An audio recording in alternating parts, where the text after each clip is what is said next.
टोहाना में ACA-60 act के एक मामले में कार्यवाही करते हुए पुलिस टीम ने गहनता से जांच के बाद ACA-60 का झूठा मुकदमा दर्ज करवाने के मुख्य षड्यंत्रकर्ता गौरव व उसका साथी बंशी सैनी को गिरफ्तार कर लिया है। पारिवारिक झगड़े से गुस्साए गौरव गोयल ने साथियों के साथ मिलकर यह साजिश रची थी। टोहाना के नवनियुक्त DSP शुक्रपाल सिरसवाल ने लघु सचिवालय स्थित अपने कार्यालय में प्रेस वार्ता को संबोधित करते हुए बताया कि सुप्रीम कोर्ट A60 एक्ट व महिला विरुद्ध अपराध को लेकर पुलिस के उच्च अधिकारी व सरकार गंभीर हैं। पुलिस ऐसे मामलों में प्राथमिकता के आधार पर कार्रवाई करती है। उन्होंने बताया कि पिछले दिनों उनकी नियुक्ति उपरांत टोहाना में उनके संज्ञान में आया कि सुप्रीम कोर्ट A60 एक्ट को ढाल बनाकर कुछ लोग ग्रुप बनाकर साजिश के तहत ब्लैकमेलिंग के इरादे से झूठे मुकदमे दर्ज करवाने का काम कर रहे हैं। उच्च अधिकारियों के दिशा निर्देश पर जांच को और तेज किया गया। अनुसंधान के दौरान सामने आया कि एक मामले में मुख्य शिकायतकर्ता प्रताप खोबड़ा ने मुख्य साजिशकर्ता गौरव गोयल व उसके साथी बंसी सैनी व अन्य लोगों के साथ मिलकर झूठा मुकदमा दर्ज करवाया है।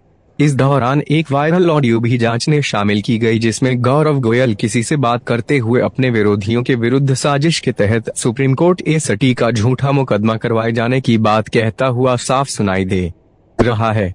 इस दौरान पुलिस ने मौके पर मौजूद चश्मदीद गवाहों के बयान अंकित किए। वहीं पीड़ित पक्ष के द्वारा एक चश्मदीद की वीडियो भी पुलिस को उपलब्ध करवाई गई।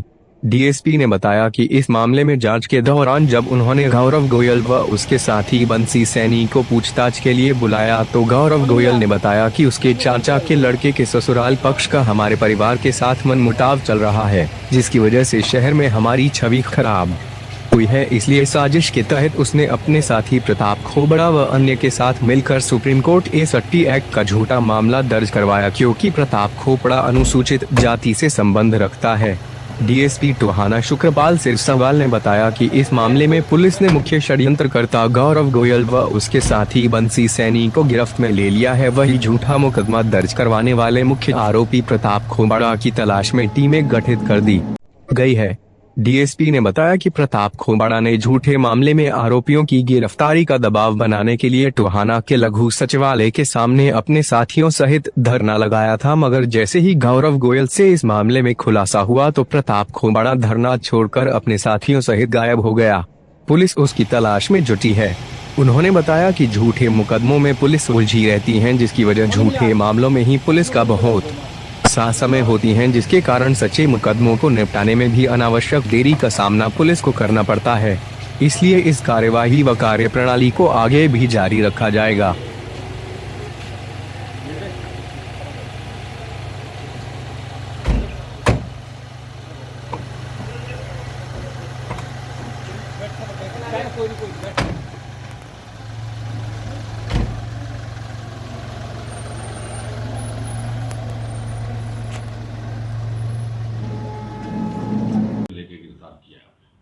जो आज किया है ये एक मेरे पास एक लंबित था SC/ST एक्ट के तहत मुकदमा दर्ज था। उसकी इन्वेस्टिगेशन के दौरान जांच में कुछ ऐसी चीज़ें सामने आई जिससे ये प्रतीत होता है, प्रतीत नहीं बल्कि ये पुष्टि होती है इस बात की कि ये मामला झूठा दर्ज करवाया गया था और SC/ST एक्ट के तहत इसको दर्ज करवाया गया था। न केवल ये झूठा मामला है बल्कि एक साजिशपूर्ण तरीके से दर्ज करवाया गया मामला है, जिसमें आप लगाए गए आरोपों की पुष्टि नहीं हुई और जो FIR का जो कंटेंट था, जो उसका मजमून था, वो मजमून झूठा पाया गया। ना केवल झूठा पाया गया बल्कि साजिशपूर्ण पाया गया। और जब इसकी हम तह में गए इसमें पता लगा कि यहाँ टोहाना सब डिवीज़न में एक ऐसा ग्रुप है जो यहाँ ऑपरेट करता है। वो SC/SC एक्टिविस्ट एक है यहाँ पे प्रताप खोबड़ा, उसके साथ मिलके और उसके साथियों के साथ मिलके उनको मोहरा बनाकर कुछ लोगों के खिलाफ जो जनरल बिरादरी से आते हैं उनके खिलाफ झूठे मुकदमे दर्ज करवाने के कई मामले मेरे संज्ञान में आए थे, जिनमें से ये एक मामला भी है जिसकी मैं तफ्तीश कर रहा था।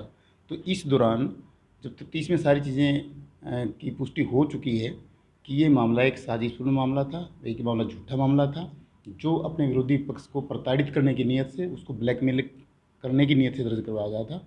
इसलिए इस मामले में 2 बंदों को हमने अरेस्ट किया है। क्या हरियाणा में पहले भी ऐसा कोई मामला आया सामने?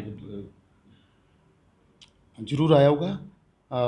यो मेरे भी फ़िलहाल मैं उस बारे में नहीं कह पाऊँगा कुछ भी, जरूर आया होगा, क्योंकि ये तो काफ़ी दिनों से, ये तो इस तरह के लोग तो हर जगह पाए जाते हैं जो इस तरह के झूठे मुकदमे दर्ज करवा के पुलिस और प्रशासन के समय को और ऊर्जा को बर्बाद करते हैं, जिसकी वजह से जो सच्चे मुकदमे होते हैं, सच्चे मुकदमों में सही तरीके से कार्रवाई नहीं हो पाती, बल्कि वो डिले हो जाता है उसमें, और अनावश्यक देरी का सामना, डिले का सामना पुलिस को करना पड़ता है। तो ये बताएं कि ये जो मुकदमा दर्ज हुआ था, ये काफ़ी टाइम से पहले मुकदमा दर्ज हुआ था, अभी 2 लोगों को गिरफ्तार किया, क्या मुख्य साजिशकर्ता भी गिरफ्तार बाकी अभी? जी, मुख्य साजिशकर्ता को हमने गिरफ्तार कर लिया है, गौरव गोयल उसका नाम है। लेकिन मुख्य शिकायतकर्ता जो एससी समुदाय से आता है, अनुसूचित जाति से संबंध रखता है, प्रताप कोहड़ा नामक व्यक्ति, वो धरने पे बैठा हुआ था पुलिस प्रशासन के ऊपर दबाव बनाने के लिए कि झूठे मुकदमों में भी आरोपियों को गिरफ्तार करवाया जा सके। लेकिन जैसे ही उसकी नॉलेज में ये बात आई कि पुलिस हमारे खिलाफ झूठा और षड्यंत्रकारी मुकदमा दर्ज करवाने के लिए कार्रवाई कर सकती है, तो वो धरना स्थल से अपने साथियों समेत गायब हो गया। जी तो क्या उसे गिरफ्तार कर लिया जाएगा जल्दी? हाँ, उसको बहुत जल्द ही गिरफ्तार कर